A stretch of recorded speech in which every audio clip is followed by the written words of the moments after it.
ne voyait pas comme on voit les autres, il ne regardait plus comme on regarde les autres. Et comme Moïse a compris ça, le jour même où il devrait partir, c'est le jour que le nom de Josué a été changé. Donc de Osée à Josué. Nous avons lu ça ici, dans le livre de Nombres. Et je vous avais dit que je vous en parlerai, que c'était quelque chose de très précieux. Il ne voyait plus comme le reste. Et celui qui le secondait, qui pouvait voir, c'est Caleb. Caleb a essayé de parler, quoi qu'il n'était pas convaincant, mais il a essayé de parler pour dire, mais écoutez, allons, emparons-nous de cette nation. Nous allons les renverser. Pourquoi? Parce que lui ne voyait plus. Il savait que dans leur camp, il y avait un Dieu. Tu dois savoir que dans ton camp, il y a Dieu. Et ce Dieu-là a ses principes. Et ces principes, tu dois les avoir dans ton âme. Ça doit être là. Tu dois être conscient. Ce ne sont que des êtres conscients de la parole qui entrent. On n'y va pas par hasard. S'il vous plaît, on n'entre pas au ciel par hasard pour dire je ne savais pas, oh je suis sauvé. Non. Non. Oui. Sinon tu seras celui qu'on a chassé au milieu de la noce. Oui. Et comment toi tu es rentré, mon ami? Avec quelle tenue? Pourquoi? Qui t'a fait rentrer? Mais parce que tu n'es pas conscient de là où tu vas. Il faut être conscient. Conscient et conscient. Parce que c'est une démonstration de ce qu'on ne voit pas. Ça veut dire quoi? Ce que la vie du ciel dont nous allons parler prochainement encore, alors toi tu dois la démontrer ici. Oui. La vie sans inquiétude. Parce que Jésus, quand nous enseigne, nous dit, ne vous inquiétez de rien. Car votre Père Céleste sait que vous en avez besoin. Mais tu n'as pas conscience de ça. Cette information n'est jamais rentrée en toi. Et chaque fois tu t'inquiètes de ce que tu vas manger, de ce que tu vas boire, ainsi de suite, et tu ne viens pas au culte. Pourquoi? Parce que tu es rempli d'incertitudes de Dieu. Tu ne sais pas. Aujourd'hui, il y a une soeur qui m'a appelé, me dit, papa, tu avais raison, tu as toujours raison. Chaque fois que je t'appelle, je te dis toujours, tu as raison. Je dis, mais qu'est-ce qui se passe encore? Il dit, la nuit, quand j'ai dormi, j'étais tellement, toute la semaine, j'étais tellement ça et là, un peu pensif, un peu soucieuse, ainsi de suite. Mais j'ai vu, dans la vision, un trou sur le mur. Et un grand animal est sorti. Et quand cet animal est sorti, l'animal avait beaucoup d'enfants. Enfin, beaucoup de petits. Et donc, tous ces petits sont sortis. Et après, on dit, bon, maintenant, toi, pourquoi tu t'inquiètes? Regarde. Et pendant que je regardais, bon, ben, les animaux, ils étaient en train de manger. Ils étaient tranquilles. Il dit, tu vois, toi, tu t'inquiètes pour rien. Dieu prend soin des animaux, là. Pourquoi pas toi? Pourquoi tu te soucies? Il dit, oui, bien-aimé. Je lui ai encore dit, ma soeur, vous n'avez jamais compris le secret.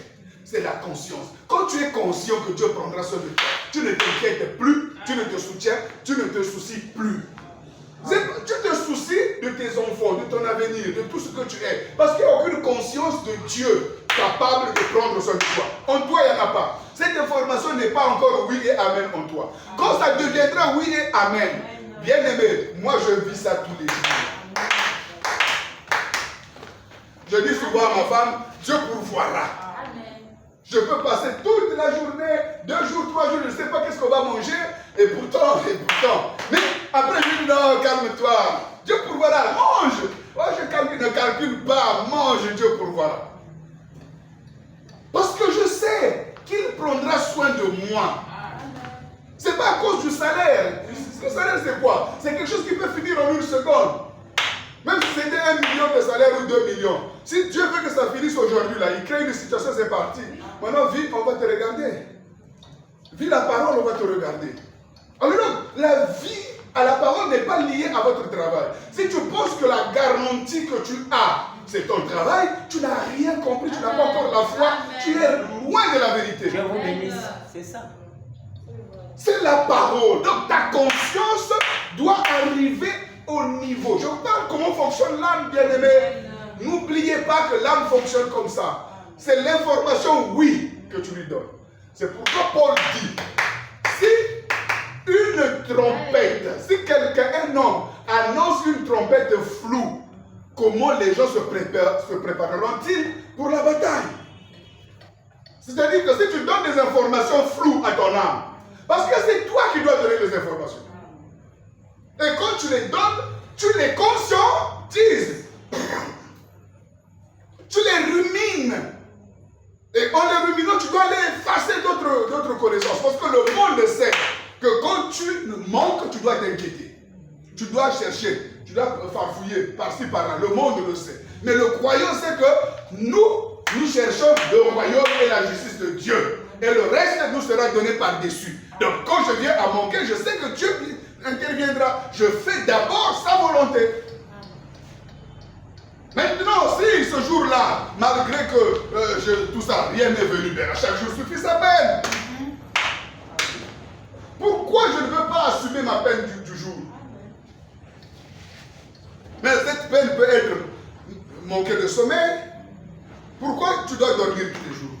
Mais cette peine peut être manquer à manger, manquer du travail, manquer. C'est une peine toujours. Et Dieu sait pourquoi il t'a fait peiner ce jour-là.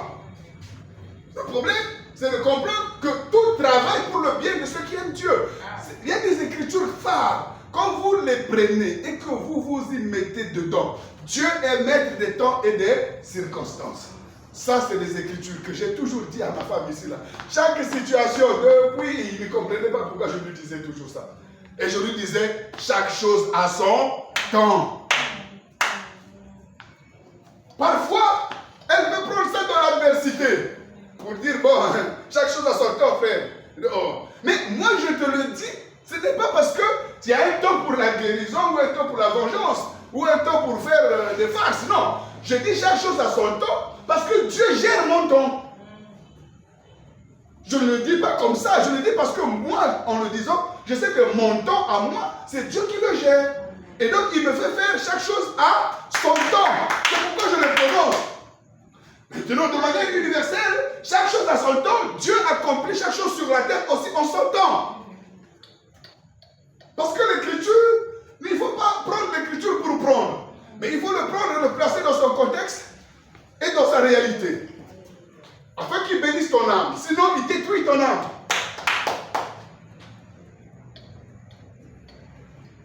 Oui, tu peux mal assimiler une écriture et tu fais des diarrhées tout le temps. Oui.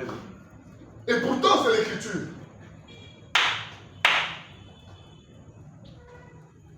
Amen. Amen. Alors, c'est la conscience là de la marche.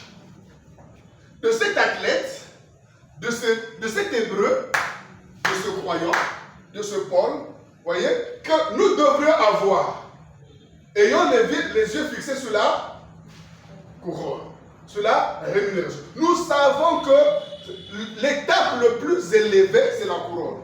Amen. Mais c'est là où on commence la course, frère. Tu ne peux pas commencer la course, par exemple, dans le royaume. Non.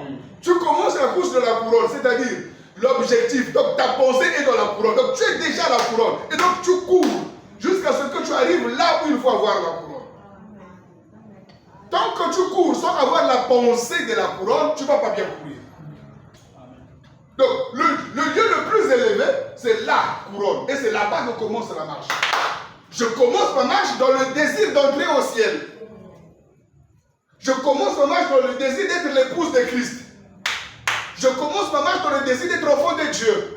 Ce sont là les couronnes, les trophées. Mais si je commence ma marche pour que Dieu puisse me guérir, je commence mal. Si je commence ma marche pour que je puisse avoir le mariage, ben, quand j'en aurai, je fuirai. Parce que je n'ai pas vu plus loin que le mariage. Si je marche pour que Dieu me bénisse, pour que j'ai des voitures, ainsi de suite, dès que j'arrive là, je stoppe. C'était ça ma couronne. Et après, je pourrais faire de n'importe quoi parce que je n'aurai pas le vrai esprit de Dieu dans l'église. Avec ce genre d'idées, tu n'auras pas la vraie conscience. Vous me suivez? Donc, pour avoir une véritable conscience, il faut primo connaître le vrai but. Amen. La couronne incorruptible. La couronne de gloire. Vous comprenez? Alors, à ce moment-là, je marche. C'est-à-dire notre espérance. Amen. l'objet de ma vie, l'objet de mes courses, l'objet de mes détours, l'objet de tout ce que je fais, c'est la couronne. Je veux aller.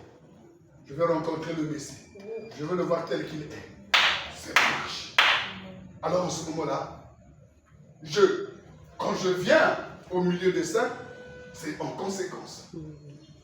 Je sais pertinemment pourquoi je dois être là tous les jours, apprendre à cette communion, et ainsi de suite. Je suis conscient. Amen. Amen. Alors Jésus dit, ce n'est pas ceux qui entrent qui souillent, mais ceux qui sortent. Et ce qui sort vient du cœur. Car c'est à l'abondance du cœur que la bouche parle. Ça veut dire quoi? Ça veut dire que notre vie ici-bas est menacée par notre corps. Amen. Amen. Le corps, lui, il est animé il trouve sa force dans les sentiments, dans les désirs. Ce qu'on appelait quelquefois les convoitises, les habitudes du monde. Parce qu'il y a certaines réalités qui sont des habitudes du monde que nous avons trouvées comme vraies. Mais ce sont des habitudes du monde. Mais nous, on ne veut pas de ce monde. Nous, on ne veut pas de ce monde. Je ne sais pas qu'est-ce que tu veux, mais j'attends un monde à venir. Le monde qui vient est l'objectif. Je veux entrer dans ce monde. Alors, les habitudes de ce monde, donc les choses semblables à la vérité, j'en ai pas besoin.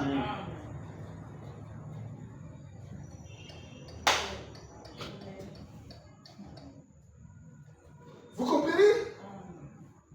Est-ce que vous me suivez? Alors, c'est pourquoi nous avons besoin de comprendre comment fonctionne notre âme.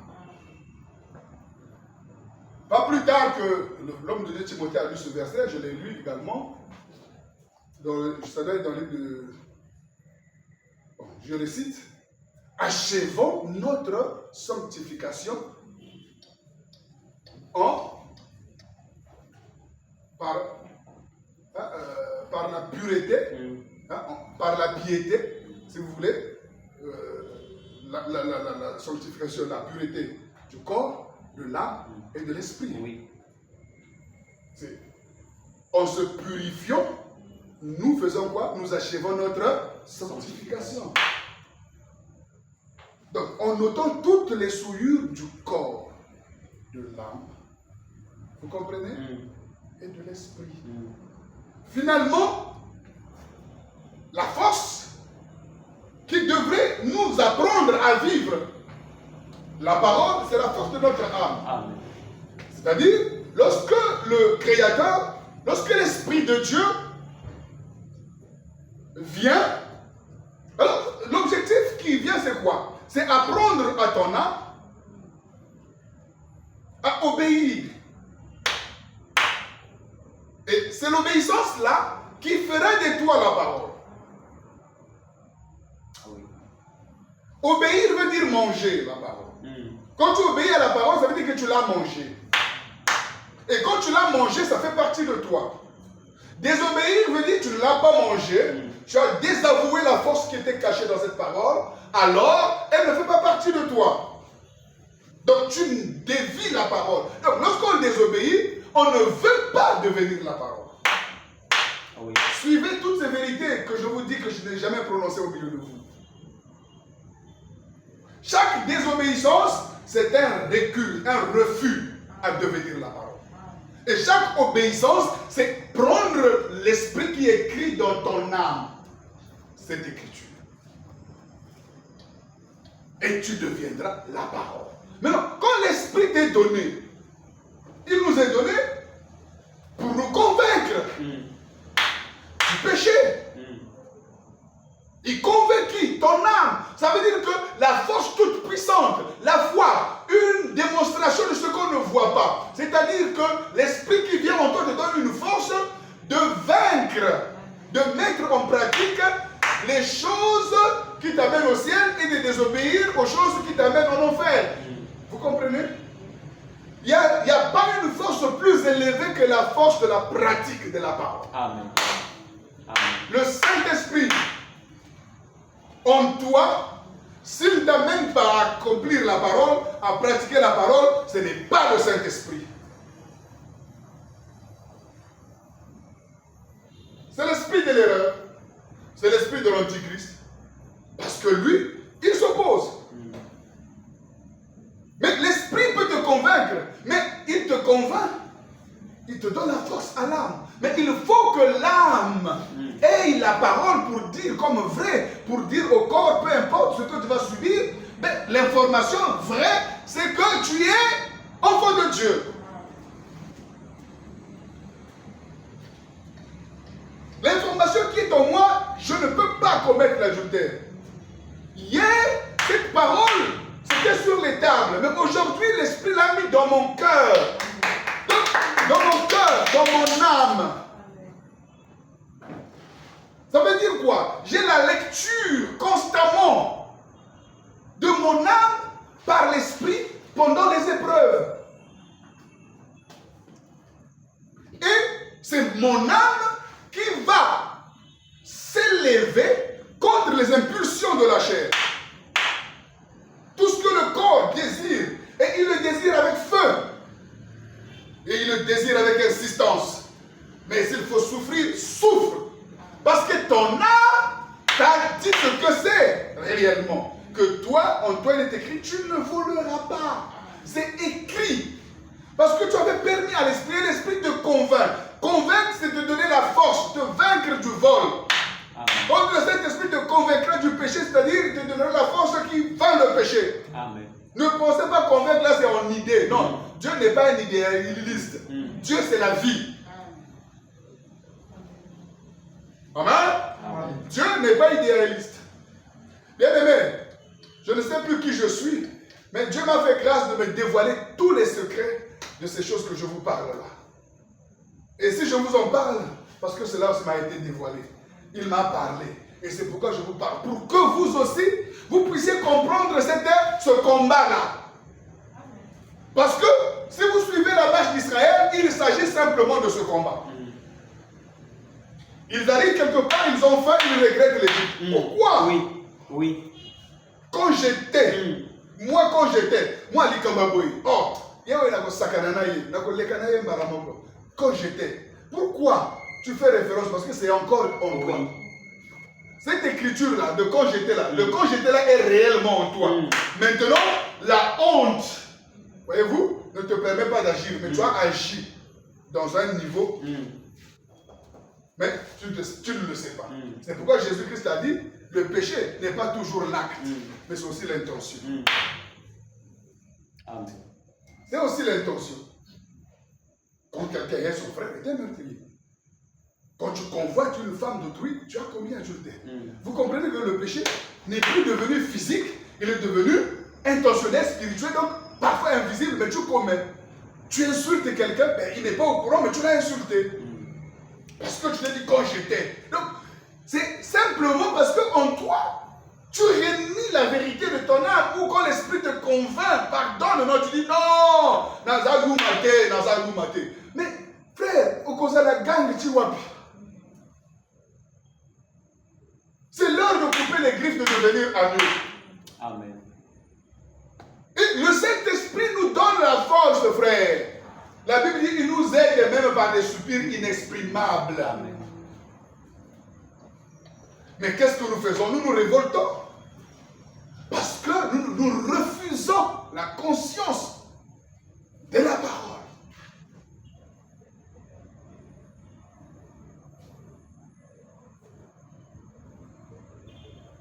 Amen. Amen. Est-ce que l'Église comprend la parole? Amen. Vous comprenez? Voilà. Si vous comprenez, ça me va droit au cœur. Parce que je sais que demain, vous serez capable non seulement de le dire aux autres, mais de le vivre. Amen. Et c'est ça que Jésus-Christ a dit. Enseignez-leur ce que je vous ai prescrit. C'est ça qui est prescrit. Que surveillez votre cœur. Parce que là où se trouve votre cœur, là est votre trésor. Là où se trouve le trésor, là où se trouve le cœur. Mon trésor est au ciel, alors mes sentiments vont changer. Amen. Mes impulsions vont changer. C'est là où Paul dit, mais si vous êtes réellement ressuscité avec Christ, cherchez les choses d'en haut. Amen. Pourquoi recherchez-vous les choses de la terre? L'impudicité, la cupidité, les idolâtries, les animosités. Pourquoi? Ça veut dire qu'il y a un problème de conscience. Parfois c'est vrai, mais vous n'êtes pas conscient. Mais personne ne va au ciel dans ses rêves. Il faut être conscient. Oui, oui. Ne sois pas une vierge folle. Vraiment. Sois conscient. La marche, c'est pour ceux qui considèrent chaque élément de la marche. Josué a vaincu parce qu'il considérait chaque étape. Tout ce que Dieu faisait, chaque victoire, chaque anomalie qui venait, il savait comment on réparait ça. Et jusqu'à le jour du veau d'or, Josué était là-bas sur la montagne. Comme Moïse a dit, j'entends des bruits de fête. Josué dit non, moi j'entends un bruit de guerre. Est-ce que vous comprenez? Lui aussi il avait entendu son bruit pendant l'histoire du veau d'or. Mais pour lui c'était un bruit de guerre. Parce que c'est des choses qui faisaient la guerre à l'âme. Vous comprenez? Il avait entendu un bruit au milieu du peuple. Pour lui c'était un bruit de guerre. Parce qu'il considérait chaque chose. Et les fils de Dieu ne sont pas inconsidérés. Frère, ils considèrent chaque étape de la marche. Chaque changement, chaque battement de son cœur. Tous les mouvements, les impulsions, tout ce qui naissent, les désirs. Ils sont pourquoi je sens comme je veux rejeter ce frère. Parce qu'il m'avait parlé ou bien il m'avait salué. Arrière de moi Satan, c'est mon frère. Salut ne peut me saluer, ne changera rien. C'est à toi de regarder l'état de ton âme et d'être conscient. Parce que cette conscience, c'est la démonstration de notre foi. Si tu perds conscience, ben tu fais naufrage.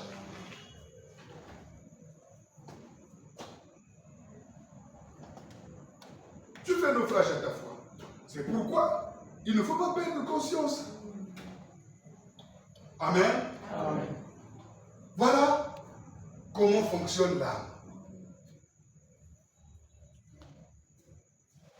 Ça, c'est la pensée messianique.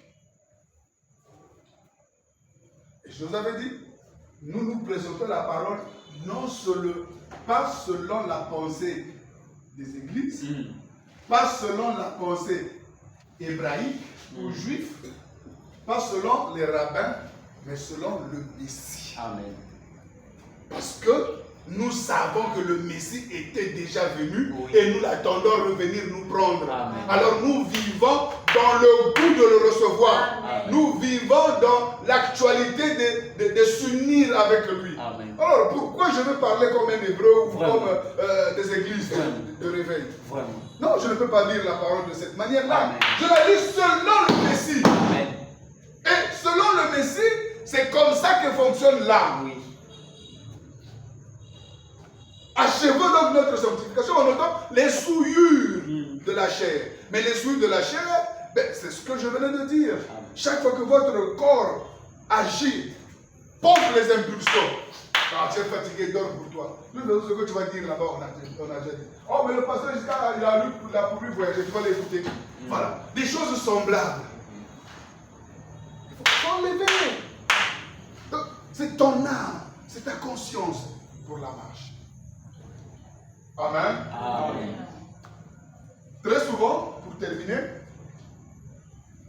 rare des cas, la vraie conscience vient après 12 ans. Après 12 ans, la lueur de la conscience vient après 12 ans. Avant 12 ans, on n'est pas conscient. Je vais vous dire qu'est-ce qui se passe avant 12 ans. C'est par là que je vais terminer le mystère. Donc, de 0 à 12 ans, la seule et l'unique vérité que tu connais, que l'homme connaît, c'est le monde qui l'entoure. C'est ça sa vérité. Ce qu'il voit, ce qu'il touche, ce qu'il mange, jusqu'à 12 ans. Oui. Maintenant, à partir de 13 ans, ça commence à s'ouvrir. Oui. Tu commences à percevoir que non, mais il y a un but à la vie. Je dois être quelqu'un dans la vie. Vous comprenez? Tout ce que tu peux rêver avant 12 ans, c'est vraiment le pourcentage de réussite de conscience avant 12 ans est très faible. C'est vrai. Pourquoi? Bibliquement, je le prouve, parce que 12, c'est le fondement. C'est de là que commence une nation. Il faut qu'il y ait 12. La nation d'Israël est fondée sur 12. L'église est fondée sur 12. Donc avant 12, il n'y a pas conscience d'église, il n'y a pas conscience d'Israël. C'est une conscience, mais enfouie dans les cœurs des pères. Abraham pouvait être père, mais la nation n'était pas là. Isaac est venu, il a voulu bien être père de la nation, mais il s'était enfoui dans sa conscience, mais la nation n'était pas là. C'est quand vient Jacob qu'il a les 12 que la nation naît. Parce que c'est le fondement pour une conscience véritable. C'est pourquoi, à l'âge de 12 ans, Jésus est apparu devant les rabbins. Il pouvait leur parler. Il a dit même à Marie et Joseph et les frères et sœurs, il dit, pourquoi me cherchez-vous? Vous ne savez pas que je dois maintenant, c'est-à-dire maintenant, m'occuper des affaires de mon père. C'est à 12 ans. Est-ce que vous comprenez? Voilà. C'est à cet âge-là. Alors, qu'est-ce qui se passe après 12 ans? Après 12 ans, donc, il y a une autre réalité, si vous êtes devant la parole, qui commence à apparaître. Tu peux comprendre les histoires qu'il y a de la sorcellerie, tout ce qui est mystique. Ça dépend dans quel monde tu grandis. Maintenant, si tu viens à la parole, alors tu commences à réaliser. Même si tu es né dans l'église, hein, tu as grandi jusqu'à 12 ans, là, la bonne conscience là, tu n'en as pas. Oui. C'est après 12 ans que tu vas commencer à réaliser, ah bon, je partais à l'église, ainsi de suite, ainsi de suite, ainsi de suite. Petit à petit, tu commences à avoir l'idée d'entrer au ciel, tout ça. Tu commences à réaliser ces choses-là. Alors, donc qu'est-ce qui va se passer? Donc jusqu'à 12 ans, tu es tout à fait dans la réalité. Mais tu n'es pas dans la vérité. Parce qu'il ne faut pas confondre la réalité et la vérité. Oui. Ok? Ce monde est réel, mais il n'est pas vrai.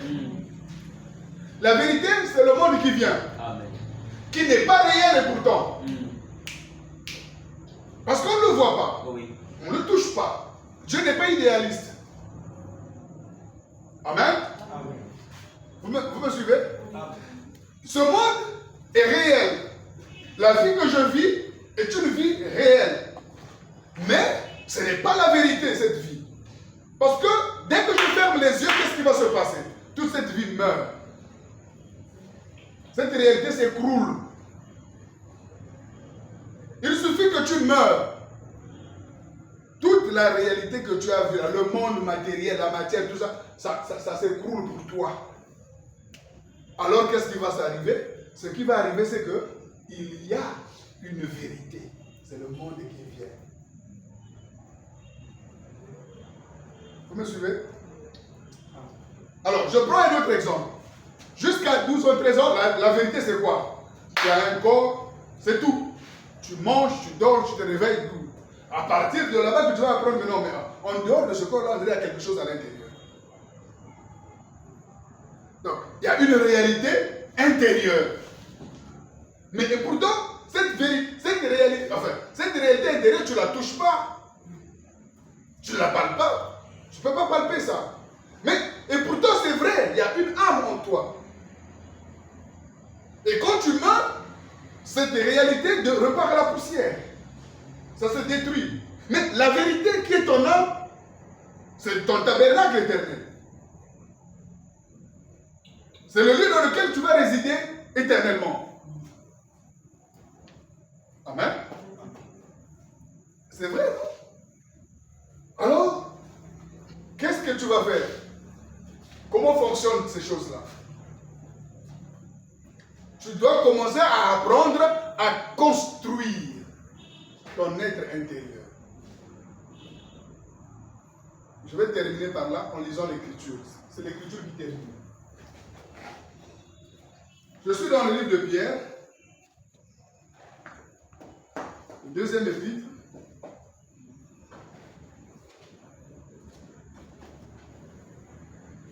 Nous allons lire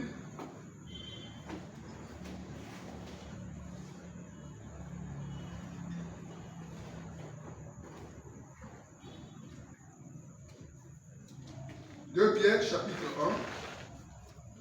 Simon Pierre, serviteur et apôtre de Jésus-Christ, à ceux qui ont reçu en partage la foi du même prix que la nôtre, par la justice de notre Dieu et du Sauveur Jésus-Christ. Que la grâce et la paix vous soient multipliées par la connaissance de Dieu et de Jésus notre Seigneur. Verset 3. Comme sa divine puissance nous a donné tout ce qui contribue à la vie et à la piété au moyen de la connaissance. Vous avez compris? De celui,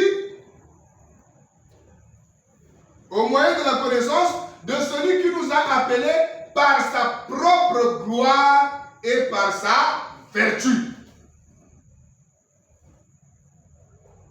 Je n'explique pas, parce que c'est trop profond, je risque d'aller plus loin. Lesquels, ok? Vous suivez?